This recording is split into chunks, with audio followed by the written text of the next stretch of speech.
একই মাটি একই দেশ, শুধুমাত্র তার কাটার কারণে দুটি দেশ আলাদা হয়েছে। দেখতে পাচ্ছেন আমাদের সামনে বিএসএফ এবং বিজিবি পতাকা বৈঠক চলছে।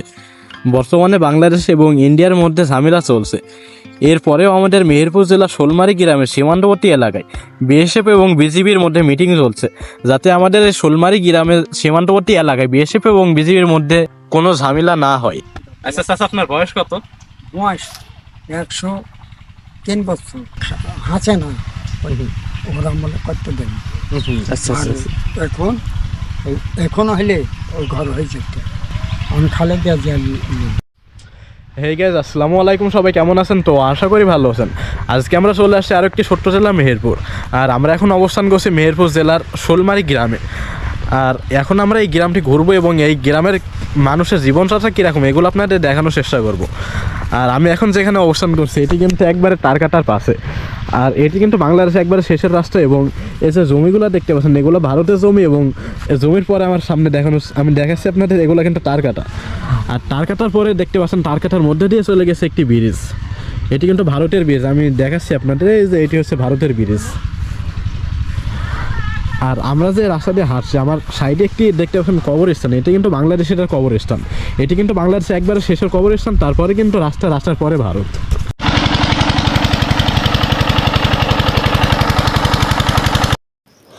আমরা এখন দাঁড়িয়ে আছি 130 নম্বর বাংলাদেশ ইন্ডিয়া সীমান্ত পিলারের কাছে। আর পিলারের সামনে যে ফাঁকা জায়গাটি দেখতে পাচ্ছেন, এখানে কিছুক্ষণ আগে বিএসএফ এবং বিজিবির পতাকা বৈঠক হচ্ছিল। ভারতের বিএসএফ এবং বাংলাদেশের বিজিবি সবাই দক্ষ এবং আধুনিক সীমান্তরক্ষী বাহিনী, তবে তাদের মধ্যে বেশ কিছু পার্থক্য রয়েছে। বিএসএফ সংখ্যায় অনেক বেশি কিন্তু বিজিবির সংখ্যায় অনেক কম। তবে এই নিয়ে যতবারই বিজিবি এবং বিএসএফ এর মধ্যে সমস্যা হয়েছে ততবারই বিএসএফ বিজিবির কাছে কচুকাটা হয়েছে। আর বয়স হিসাব করলে বিজিবি বিএসএফ এর চেয়ে অনেক আগে জন্ম নিয়েছে। সে রামগড় ব্যাটালিয়ন থেকে প্রায় 250 বছরের ইতিহাস রয়েছে আমাদের এই বিজিবির। মানে ম্যাচ লাগলে হয়তো মদ ডালিয়ে এসে ওই ঘরটায় থবি। ম্যাচ ছেড়ে গেল মাঠে দেবে, ওই ঘরটা করতে দেবে। ও এটা মানে বাংলাদেশের লোক করতে যাচ্ছিল, তাই তো? তো এখনকার মতন মানে আপনি খালেদা জিয়ার? আচ্ছা আচ্ছা চাচা, আপনার বয়স কত? বয়স 103 বছর। 103 বছর? বাবা, 103 বছর। গলি মারি যে আছি এই খুব। আচ্ছা যাক, আপনার 103 বছর ঠিক আছে, কিন্তু আপনি এখনো হাঁটা চলা ভালোই করতে পারেন, সুস্থ আছেন? হ্যাঁ, রাত্রে ঘুমাইনি, তাতে অসুখে জড়ি দিচ্ছে। শরীর তো আপনার সুস্থ নাকি? ওই মানে গ্যাস জ্বর দিচ্ছে। মানে পয়সা করে না, কয়েকদিন ছেলে অপারেশন হয়েছে, ফাঁকা মাখা সব দিয়েছে, ভালো হয়নি। চোখে সেটা লক্ষ্য দিয়েছে আমার ছেলে পুজো না। গাইজ, এখন আমরা দাঁড়ায় আসছি মেহেরপুরের শোলমারী গ্রাম। আর এখানে এই গ্রামে আসে আমরা কিন্তু একটি চাচাকে দেখতে পাচ্ছি। চাচার সাথে আমরা সাক্ষাৎ করলাম।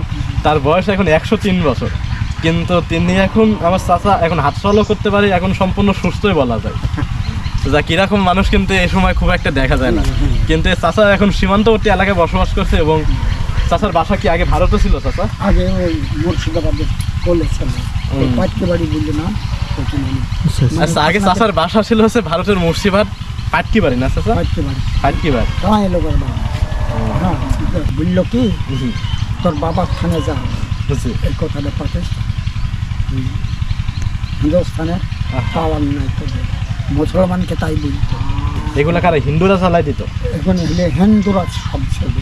ওই ই ছিল, মালও ছিল, সাঁতাল ছিল, সব রকম ছিল। আচ্ছা আচ্ছা, আপনারা কি এখন তারকাটা পর্যন্ত যাইতে পারেন? যাওয়া মানে আপনি তো প্রায় অনেকদিন এখানে আসেন, তাই না? আপনাদের বর্ডার এলাকায় কোনো ঝামেলা হইতে দেখছেন কোনোদিন? ঝামেলা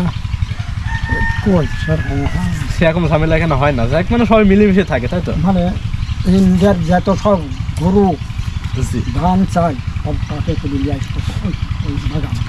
গাইজ, আজকের মতো আমি ভিডিওটা এখানে শেষ করছি।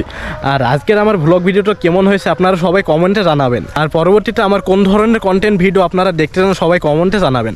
আপনাদের পছন্দ মতো কন্টেন্ট ভিডিও আমি অবশ্যই আনার চেষ্টা করব, ঠিক আছে? আর যারা নতুন দর্শক আছেন আমার চ্যানেলে, অবশ্যই আমার চ্যানেলে সাবস্ক্রাইব করবেন এবং কেমন ভিডিও আপনারা দেখতে চান কমেন্ট করবেন। আর গাইজ, সবাই ভালো থাকবেন, সুস্থ থাকবেন। ধন্যবাদ সবাইকে।